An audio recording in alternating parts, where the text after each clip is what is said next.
We're here in Chatham at the Medway Youth Trust, where we've been talking to young people about their hopes and ambitions for the future, but their real fears, because today is the day where youth unemployment has risen to record highs, and it's really, really tough times in Chatham and right across the country. And I've been talking about Labour's 5-point plan for jobs and growth, action now to get the economy moving, including repeating the bank bonus tax for a second year for jobs for young people. We had a really good meeting, lots of ambition. There's a dog handler for the police, a restaurant owner, and a Navy captain in the making if we give these young people their chances. And I really hope we can.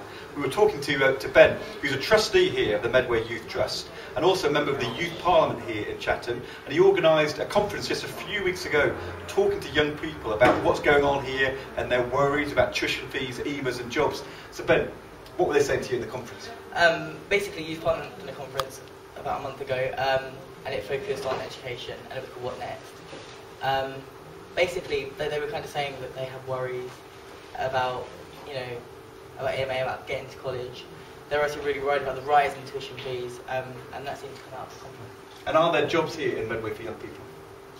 There aren't jobs for young people, there are jobs for adults, which is the most worrying thing, because young people are the future. They should be investing in the future, not, for example, once you get 60, you can have a bus pass. Once you get to 16, what can you have? You can't have anything. So it's interesting. What happens in economies when you've got the economy flatlining and in recession is it's young people who are hit first and hit hardest, and that's always the way, but government can do something about that. We had the Future Jobs Fund, we had support for young people to get unemployment down, that's all gone. And what have we got now? Here in Chatham, a 160% rise in long-term youth unemployment just since January. In the 1980s, we all lived through maths, long-term youth unemployment, and we paid a long-term price.